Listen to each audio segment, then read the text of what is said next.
नमस्कार साथियों, GK24 take में आपका स्वागत है।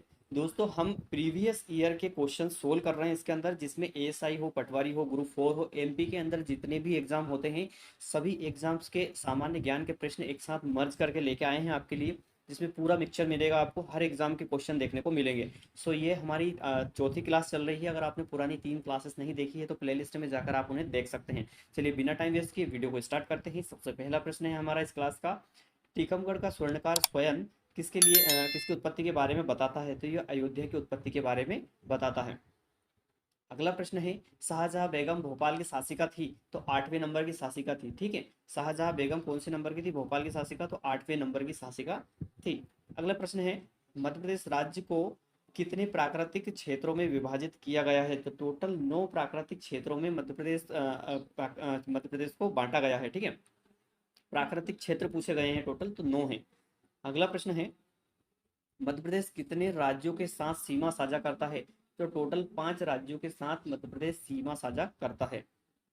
अगला प्रश्न है, निम्नलिखित में से कौन सी मृदा मध्य प्रदेश में नहीं पाई जाती है? तो आपकी शुष्क मृदा मध्य प्रदेश के अंदर नहीं पाई जाती है। लाल मृदा भी देखने को मिलेगी, लेटेराइट मृदा देखने को मिलेगी और काली मृदा आपको देखने को मिल जाएगी। अगला प्रश्न है, निम्नलिखित में से मध्य प्रदेश के राष्ट्रीयकृत वन में कौन सा उत्पाद देखने को मिलता है? यानी कौन सा उत्पाद किया जाता है राष्ट्रीयकृत वनों में? तो साल के बीजों का और तेंदू पत्ता का उत्पादन किया जाता है।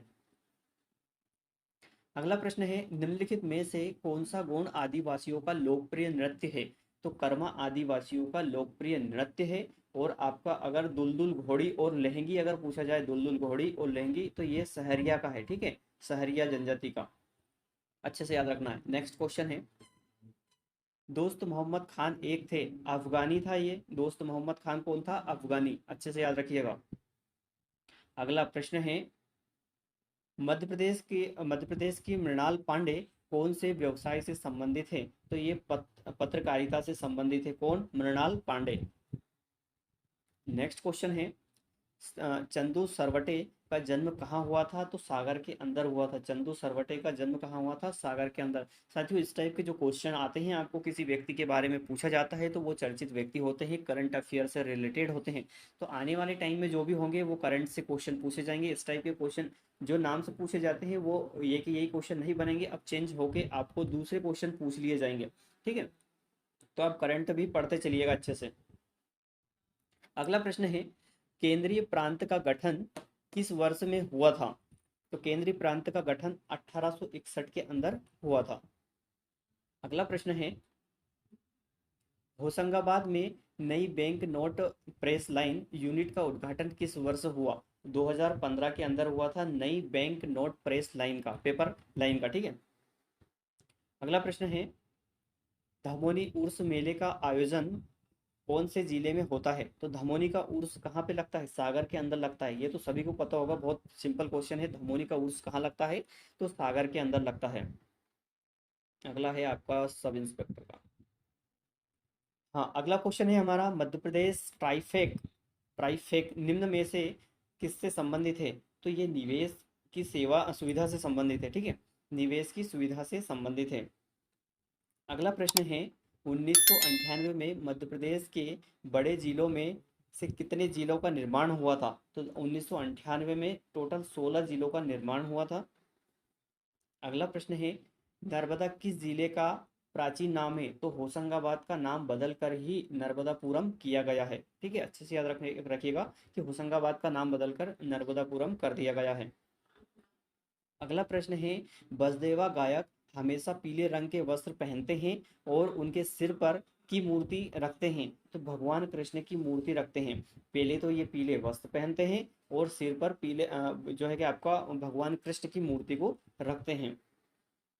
अगला प्रश्न है, नीलकंठ मंदिर और नीलकंठ महल कहाँ स्थित है? तो ये दोनों मांडू में आपको देखने को मिलेंगे, नीलकंठ मंदिर।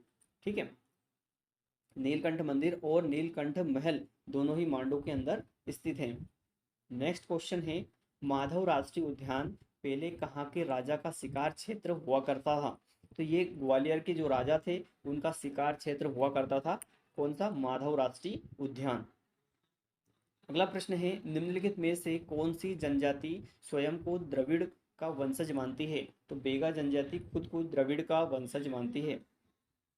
अगला प्रश्न है, 64 योगिनी मंदिर कौन सी शताब्दी से संबंधित है? तो यह 10वीं शताब्दी से संबंधित है। 64 योगिनी मंदिर 10वीं शताब्दी से संबंधित है। अगला प्रश्न है, राज्य लघु वनोपज फेडरेशन की स्थापना कहाँ हुई थी?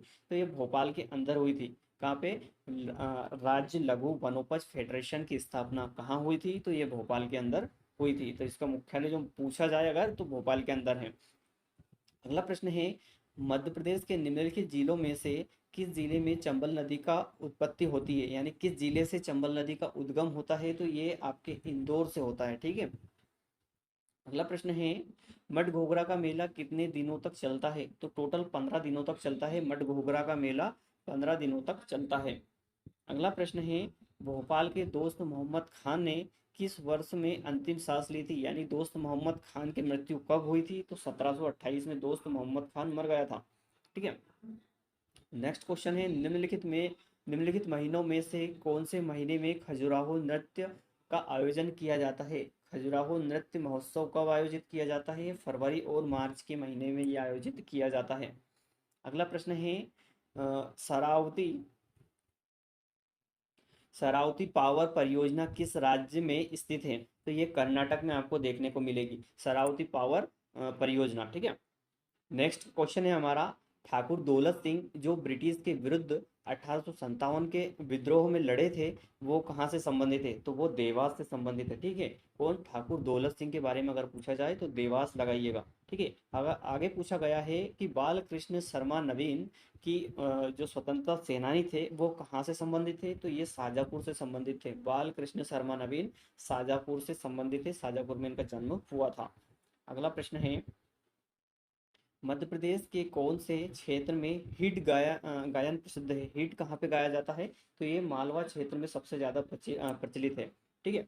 अगला प्रश्न है हमारा, इसमें पूछा गया है, अहिराई नृत्य प्रदर्शन में नर्तकियों के संगत के लिए निम्नलिखित में से कौन से दो वाद्य यंत्रों का उपयोग किया जाता है? तो ढोल और ठिमकी का यूज किया जाता है। अगला प्रश्न है हमारा, लोक रंजन उत्सव कितने अंतराल में आयोजित किया जाता है? यानी कितने वर्षों के अंतराल में आयोजित किया जाता है? तो ये प्रतिवर्ष। ठीक है। प्रतिवर्ष यानी कि हर वर्ष इसका आयोजन किया जाता है, लोक रंजन उत्सव का। ठीक है। अगला प्रश्न है, प्रतिभूति कागज कारखाना कहाँ स्थित है? तो ये होशंगाबाद के अंदर स्थित है। ठीक है। प्रतिभूति कागज कारखाना, अगर इस टाइप का वर्ड आता है तो आप समझ नहीं पाएंगे। आप एक बार अगर समझ में नहीं आता है तो इंग्लिश का पोर्शन जरूर देखें, हो सकता है उससे आसान हो जाए। प्रतिभूति कागज को ही सिक्योरिटी पेपर मिल बोला जाता है, तो आप इसको तुरंत लगा देंगे होशंगाबाद। बहुत से स्टूडेंट पढ़ के गए हैं सिक्योरिटी पेपर मिल कहाँ है, तो होशंगाबाद के अंदर, लेकिन जब हिंदी में इस टाइप के वर्ड आ जाते हैं तो समझ में नहीं आ पाता, इसलिए इंग्लिश भी जरूर देखें आप। अगला प्रश्न है, अल्प खान के नाम से किसे जाना जाता है? तो अल्प खान के नाम से होशंग शाह को जाना जाता है। अगला प्रश्न है, अलीराजपुर रियासत की स्थापना कब हुई थी? तो 1437 के अंदर अलीराजपुर रियासत की स्थापना हुई थी। अच्छे से याद रखिएगा, अलीराजपुर केवल नहीं पूछा गया है, अलीराजपुर रियासत की बात कर रहा है। ठीक है। तो 1437 में हुई थी। धूपगढ़ की चोटी की ऊंचाई क्या है? तो धूपगढ़ की चोटी की ऊंचाई पूछी गई है, ये आपकी ऊंचाई है 1350 मीटर। ठीक है। 1350 टोटल इसकी ऊंचाई है धूपगढ़ की, जो सतपुड़ा आपके सतपुड़ा विंध्य श्रेणी के अंदर आती है। ठीक है। सतपुड़ा श्रेणी में आपको ये देखने को मिलेगी। अगला प्रश्न है, भोजपुर मंदिर में स्थित शिवलिंग की ऊंचाई कितनी है? तो 18 फीट की शिवलिंग की ऊंचाई है। ठीक है। बहुत से लोगों ने देखा भी होगा लेकिन पता नहीं होगा कितने फीट है, तो टोटल 18 फीट की इसकी ऊंचाई है। अच्छे से याद रखिएगा। अगला प्रश्न है, सिंहस्थ किस ग्रह की गतियों पर निर्भर करता है? तो जो सिंहस्थ है वो बृहस्पति की गतियों पर। ठीक है। आपसे प्रश्न पूछा जाएगा कि सिंहस्थ किस ग्रह की गतियों पर निर्भर करता है? तो ये बृहस्पति की गतियों पर निर्भर करता है, इस बात को अच्छे से याद रखिएगा। अगला प्रश्न है हमारा, निम्नलिखित राजवंशों में से कौन से वंश में वाकपति मुंजा संबंधित थे? तो वाकपति मुंजा किससे संबंधित थे? तो ये परमार वंश से संबंधित थे। अच्छे से याद रखिएगा, परमार वंश से संबंधित थे। अगला प्रश्न है, कौन सा निम्नलिखित में से कौन सा वनस्पति बोरी वन्यजीव अभयारण्य में पाया जाता है? तो ये बांस सबसे ज़्यादा कहाँ पे पाया जाता है? बोरी के अंदर पाया जाता है। ठीक है। अगला प्रश्न है मध्य प्रदेश में निम्नलिखित में से कौन से औषधीय पौधे उपलब्ध हैं? ठीक है। तो औषधीय पौधे कौन कौन से उपलब्ध है? आपके घृत कुमारी और लेमन ग्रास, ये दोनों आपको एमपी के अंदर देखने को मिलेंगे। अगला प्रश्न है धसान नदी किसकी सहायक नदी है? तो धसान बेतवा की सहायक नदी है। अच्छे से याद रखिएगा, बेतवा नदी की सहायक नदी है धसान नदी। ठीक है। अगला प्रश्न है साड़ियों के लिए कौन सा स्थल प्रसिद्ध है? तो चंदेरी साड़ियों के लिए प्रसिद्ध है। ठीक है, चंदेरी साड़ी सबसे ज्यादा प्रसिद्ध है। अगला प्रश्न है ग्वालियर से भिंड तक ग्वालियर लाइट रेलवे की शुरुआत किस वर्ष हुई थी? तो 1899 के अंदर इसकी शुरुआत की गई थी। गुलाम वंश किस वर्ष में स्थापित हुआ था? तो गुलाम वंश 1206 में स्थापित हुआ था। ठीक है, गुलाम वंश की स्थापना कब हुई थी? 1206 में हुई थी। अगला प्रश्न है किस वर्ष में डॉक्टर विष्णु श्रीधर वाकणकर ने भीमबेटिका की खोज की थी? तो 1957 में भीमबेटिका की खोज की थी। क्वेश्चन इस टाइप से भी आ सकता है कि भीमबेटिका की खोज किसने की थी? तो आपका विष्णु श्रीधर वाकणकर ने भीमबेटिका की खोज की थी। और किस वर्ष में की थी? तो 1997 में इसकी खोज की थी, 1957 के अंदर। अगला प्रश्न है किस वर्ष में कैलाश सत्यार्थी ने नोबेल पुरस्कार जीता था? तो कैलाश सत्यार्थी को 2014 के अंदर नोबेल पुरस्कार मिला था। अगला प्रश्न है ब्याहे की जो बारहसिंगा है भूर सिंह बारहसिंगा कौन से राष्ट्रीय उद्यान का आधिकारिक शुभंकर है? तो ये कान्हा किसली राष्ट्रीय उद्यान का है। ठीक है। अगला प्रश्न है एल्कालॉइड कारखाना कहाँ स्थित है? तो एल्कालॉइड कारखाना आपको देवास के अंदर देखने को मिलेगा। अच्छे से याद रखिएगा, एल्कालॉइड कारखाना कहाँ स्थित है? तो नीमच के अंदर स्थित है। अगला प्रश्न है सतपुड़ा राष्ट्रीय उद्यान कब स्थापित हुआ था? तो 1981 के अंदर सतपुड़ा राष्ट्रीय उद्यान जो है कि स्थापित किया गया था। ये राष्ट्रीय उद्यान की डेट जरूर याद रखिएगा कि टाइगर प्रोजेक्ट जो चलते हैं, टाइगर प्रोजेक्ट में कब शामिल हुआ, और आपके ये पूछ लेते हैं कि कौन सा कब शामिल हुआ या फिर इसकी स्थापना कब हुई, कौन सा कहाँ स्थित है। तो ये सारे आप अच्छे से पढ़ के रखिएगा, अधिकतर एग्जाम में देखने को मिलेंगे आपको। हाँ, आगे पूछा गया है खजुराहो मंदिर का निर्माण पूरी तरह से बलुआ पत्थर से हुआ है, लेकिन ये पत्थर जो लाए गए थे, बलुआ पत्थर, ये कहाँ से लाए गए थे? तो ये पन्ना से लेके आए थे। उस समय ये मिक्स था, लेकिन अभी वर्तमान में पूछा जाए कि वर्तमान के पन्ना से लेके आए थे खजुराहो के अंदर। ठीक है, जब ये मंदिर का निर्माण हुआ था। तो अगला प्रश्न है सांझा के सांझा के पारंपरिक लोकगीत किसके द्वारा गाए जाते हैं? तो ये युवा लड़कियों के द्वारा गाए जाते हैं, युवा लड़की इनको गाती है। अगला प्रश्न है हमारा मध्य प्रदेश सरकार ने मध्य प्रदेश कृषि लागत और विपणन आयोग का गठन कब किया था? तो ये 2017 के अंदर किया था। ठीक है। अगला प्रश्न है नारायण श्रीधर बेंद्रे प्रसिद्ध थे, किस लिए प्रसिद्ध थे नारायण श्रीधर बेंद्रे? तो ये चित्रकार थे, इसलिए ये प्रसिद्ध थे। ठीक है। तो साथियों ये था आज का हमारा सेशन। मिलते हैं नेक्स्ट सेशन में, जिसके अंदर हम आगे के क्वेश्चन भी सोल्व करेंगे। लगभग 2500 से 3000 के ऊपर ही क्वेश्चन हमारे पास टोटल है। अभी तक मैंने गिनती नहीं की है, लेकिन लगभग बता रहा हूँ, इससे ज़्यादा ही हो सकते हैं। हम उन्हें भी सोल्व करेंगे। हम इस सेशन के ऊपर टोटल 50 लाइक का टारगेट फिक्स करते हैं। जब जैसे ही 50 लाइक पूरे हो जाते हैं, मैं नेक्स्ट वीडियो अपलोड कर दूंगा। तब तक आप टारगेट पूरा जरूर करिएगा, अपने दोस्तों में शेयर करिए, और इसको चैनल को सब्सक्राइब करिए और वीडियो को लाइक करिए। वीडियो को वॉच करने के लिए थैंक यू सो मच।